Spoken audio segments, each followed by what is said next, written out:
Seguimos en el living, tenemos el gusto enorme de recibir a Natalia Trenchi, estaremos hablando de su vida, de su carrera, también obviamente le preguntaremos su opinión sobre algunos temas de actualidad. Gracias por acompañarnos, siempre es un gusto recibirte en la pantalla, me imagino para el televidente, porque es una palabra muy certera la tuya. Y para mí es un gusto estar acá. Bien. Bueno, vamos a hablar un poco de tu vida, de tu infancia, para conocerte también un poco más a nivel personal. Sé que te criaste en Carrasco, que si bien naciste en Positos, te criaste en Carrasco y que tuviste una niñez... Me crié hasta los primeros años de primaria. No me cuadricules como alguien de Carrasco, porque no soy. Bueno, no tendría nada de malo tampoco. Pero no soy. No, no sos. No. ¿Y después a dónde te fuiste? Volví a Positos. Volvieron a Positos. Volvimos a Positos y ahí sí me quedé en Positos, cambiando de lugares, pero siempre en Positos hasta ahora. Bien. Que sigo ahí. Pero sé que bueno, que tuviste una infancia muy, que lo has dicho en varias oportunidades, muy cuidada, muy contenida. Algo que de repente hoy... Muy sobreprotegida. Muy sobreprotegida, que hoy criticás o que de repente no aconsejás. Claro, ¿no? Claro que no. Y también soy prueba viviente que los chiquilines son bastante de fierro, ¿no?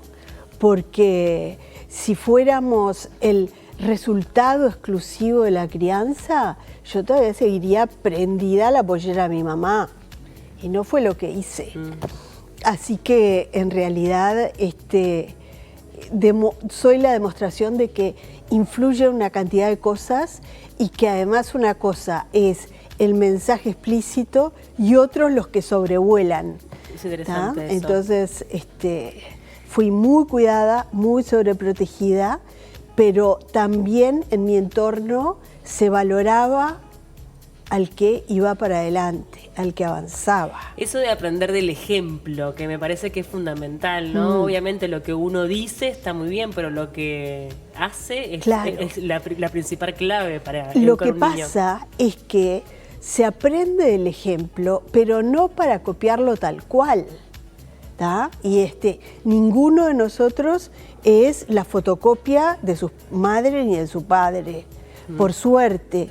Y todos creo que nos hemos esforzado por tomar lo de bueno y corregir lo que tenga malo. Entonces, el ejemplo también es importante hasta para que se modifique y que se haga algo diferente, ¿no? Es interesante. Obviamente que también tuviste algunos mojones a lo largo, sobre todo, de tu crianza, que te hicieron un tanto más aguerrida. Y también eso es importante, a veces no dejársela tan fácil. Claro, porque vos fíjate que a pesar de haber sido hija de la vejez, muy esperada, con dos personas muy aprensivas y que me tenían como una muñequita, igual me mandaron a colegio de doble horario.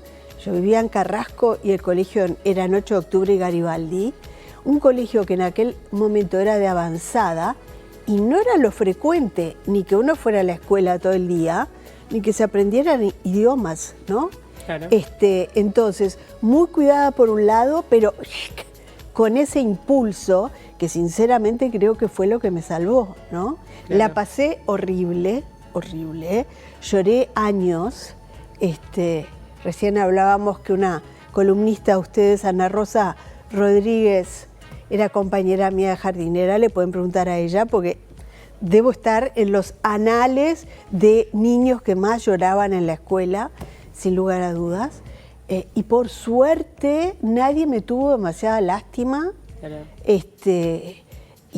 Hasta que no solo dejé de llorar, sino que pasé a disfrutar tremendamente ese mundo que se me abría fuera de mi casa y al que le agradezco en gran medida lo que soy hoy. Totalmente. Ahora te metiste de lleno, sé que influenciada también por un tío en la medicina, después uniste tus dos pasiones, que era la pediatría con la salud mental, en un momento donde no estaba tan en auge el tema de la salud mental, sobre todo a nivel popular. Hoy es algo que se habla sin tanto tabú como hace un tiempo atrás, ¿no? ¿Tú has notado esa evolución? Sí. Te agrego que mi hermano mayor era psiquiatra. También. Entonces, para mí eso estaba como muy presente. Además, lo recontra admiraba y él me daba poca bolilla. Entonces, por ese lado yo sabía que lo tenía un poco más ganado. Y Y sí he notado un cambio impresionante, impresionante, de cómo hoy se puede hablar de salud mental, se puede hablar que uno se haya deprimido, que uno esté tomando algo, que uno vaya a terapia. Igual falta muchísimo, igual sigue siendo un estigma. Totalmente. Igual hay una cantidad de mitos urbanos al respecto. Es decir, que tenemos que seguir avanzando, pero se ha cambiado muchísimo. A mí me llama mucho la atención el miedo, por ejemplo, a la medicación a nivel psiquiátrico. Obviamente que estamos hablando de algo que sea recomendado por un profesional en base a un tratamiento. Pero cuando a uno le duele la rodilla, toma algo para aliviar el dolor de rodilla sin ningún reparo. Y cuando tenés una apéndice infectada, hay que abrir la panza y sacar lo que está mal. Y no es que a nadie le guste que le abran la panza a su hijo. Exacto. Pero tiene una carga especial la medicación psiquiátrica, ¿no? Por supuesto. Y la gente, incluso educadores, te dicen, tengo niños medicados. Y uno le pregunta, ¿pero medicados por qué? ¿Por el asma? ¿Por gastritis? No. ¿Viste? Si te dicen medicados, es que es por algún tema psiquiátrico, que no quiere decir nada. Capaz que ese niño medicado funciona infinitamente mejor que otros que estarían precisando y no lo reciben. Se ha hablado mucho también en su momento y a nivel público, también impulsado por algunos colegas tuyos, de la sobremedicación en la población infantil, la famosa Ritalina que se da a diestra y siniestra sin ningún tipo de medida. ¿Qué opinión tenés al respecto? Yo te cuento que para indicar ese fármaco, el Ministerio de Salud Pública exige no una receta verde, sino una receta naranja que se hace por triplicado y que te dan un solo recetario por vez y que, bueno, ahora lo puedes pedir y te lo mandan por correo, pero hasta hace muy poco tenías que ir personalmente a buscarlo. Es decir, que no era que se regalara y se volantearan esas recetas. Es más, los pediatras no tienen esas recetas, teníamos solo los psiquiatras, y ese es un gran mito que hay de que te dicen, las maestras tienen en los placares y les dan a los chiquilines. No, por favor, si saben que eso sucede, hacer la denuncia correspondiente. Salir corriendo a hacer la denuncia, pero no pasa. Totalmente. No pasa. Y la verdad es que yo nunca vi, nunca digas nunca, ¿no?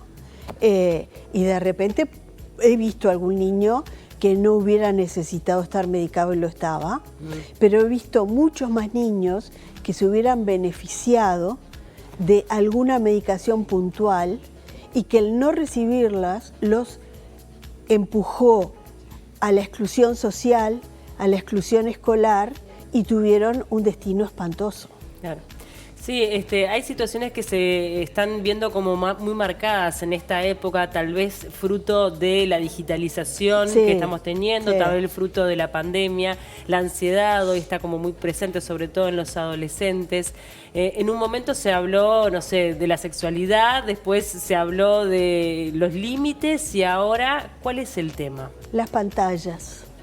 Yo creo que lo que preocupa y es una discusión a nivel familiar es el uso y abuso de las pantallas y esto de los padres de sentir que se les va de las manos, ¿viste? Que de repente algún padre quiere controlar eso y el nene viene a la escuela diciendo me tenés que comprar el celular porque la maestra armó un grupo de WhatsApp para mandar los deberes y si no me llega. Sí, además te los piden cada vez más chicos, claro, es de no creer, ¿viste? Exactamente. Y creo que eso tenemos que ir adecuando nuestras cabezas a las realidades, ¿viste? A mí cuando me preguntan cuál es la edad adecuada para que tenga celular, siempre contesté cuando empiece a necesitarlo. Y claro, hasta hace unos años podía empezar a necesitarlo cuando llegaba al liceo, ponele. Uno piensa que podría llegar a ser una edad relativamente coherente. Hoy lo necesita antes. antes. ¿Eso qué quiere decir? ¿Que se lo vas a dar así a los 6 años? No, yo creo que no.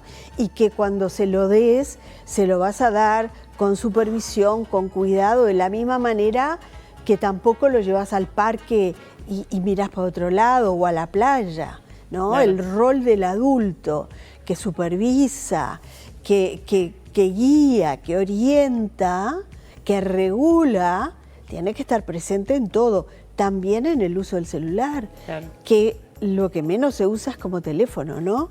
Uno tiene que ser consciente que cuando regala un celular, regala cámara de video, cámara de fotos, redes sociales, grabador, redes sociales y salida a toda la información del mundo, buena o mala, correcta e incorrecta. Claro.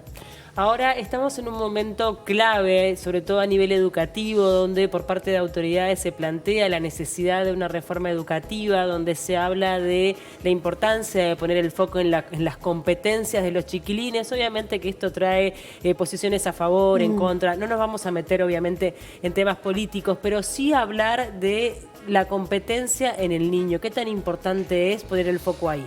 Mira, ya hace pila de tiempo que la UNESCO propuso 4 pilares para el aprendizaje.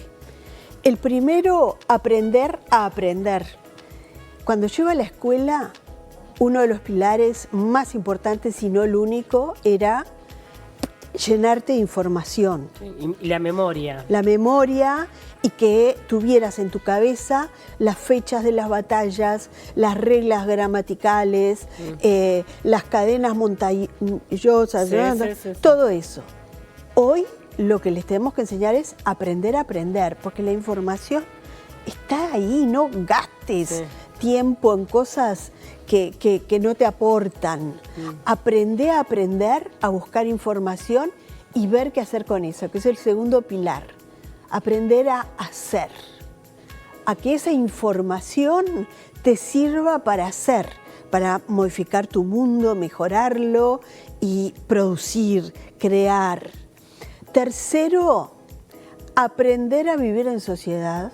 Y cuarto, aprender a ser, que está muy cercano, ¿verdad? Pero vos fíjate que de esto, te estoy hablando de los finales del siglo XX, ya se hablaba de esos 4 pilares de la UNESCO, porque ya se veía que el objetivo de la educación no podía ser un objetivo academicista de pura información. Sí, tenemos un sistema que ya ha quedado... Absolutamente. Sí, arcaico. Entonces, que hoy haya gente que discuta que son importantes las competencias, yo creo que es medio insostenible. Lo que pasa es que no se puede hacer competencias versus contenidos. Hay que enseñar de todo. Hay que enseñar de todo. Los chiquilines tienen que aprender a leer, a escribir, a tener conceptos matemáticos, a conceptos geográficos de las diferentes culturas, todo eso. Pero además tienen que aprender a posicionarse en el mundo, a tolerar el fracaso, a entender las dificultades como señales para cambiar de estrategia o volverlo a intentar de otra manera. Esas son las competencias. ¿Alguien puede estar en desacuerdo con eso? Lo que a mí me parece es que la educación tiene que ser de esas cosas, igual que la salud, que tienen que ser políticas de Estado, no pueden ser políticas de partido, ¿viste? Porque los partidos cambian. Totalmente. Cada y los procesos 4 o 5 años. Claro, y no se pueden hacer tampoco en periodos cortos, son procesos a más mediano plazo al menos. Hace poquito escuchaba a una autoridad de la educación hoy, a Adriana Aristimuño, que decía, que daba una imagen que a mí me parece que es tal cual, que dice, hacer reformas en la educación es cambiar una rueda con el auto en marcha. Estos son procesos que llevan mucho tiempo y que además no puedes parar la educación, no puedes decir, no, claro, bueno, este año no hacemos nada y nos ponemos a pensar y a instrumentar. No, mañana tenemos que atender a los chiquilines, darles educarlos, de comer. Darles de comer, que es otra cosa que hemos tomado como tan natural, ¿no? Ya forma parte de los deberes de la escuela. No debería. pasó a la escuela porque la sociedad está mal. Entonces los niños no podían comer en su casa. Pero me parece que eso es una de las cosas que tenemos que desnaturalizar. Totalmente. Bueno, la verdad es que nos quedaríamos charlando toda la tarde porque son temas obviamente que nos preocupan a todos como integrantes de la sociedad. Siempre es un placer escucharte y agradecerte por estos minutos. Gracias a ustedes. Sé que estás más activa ahora con un blog o la web, por ahí estás escribiendo. Con podcast. Con podcast, claro. Me encanta eso. Así que bueno, que te busquen por Spotify. En Spotify están todos. Me encantó. Muchísimas gracias por el tiempo. Gracias a ustedes, un gusto.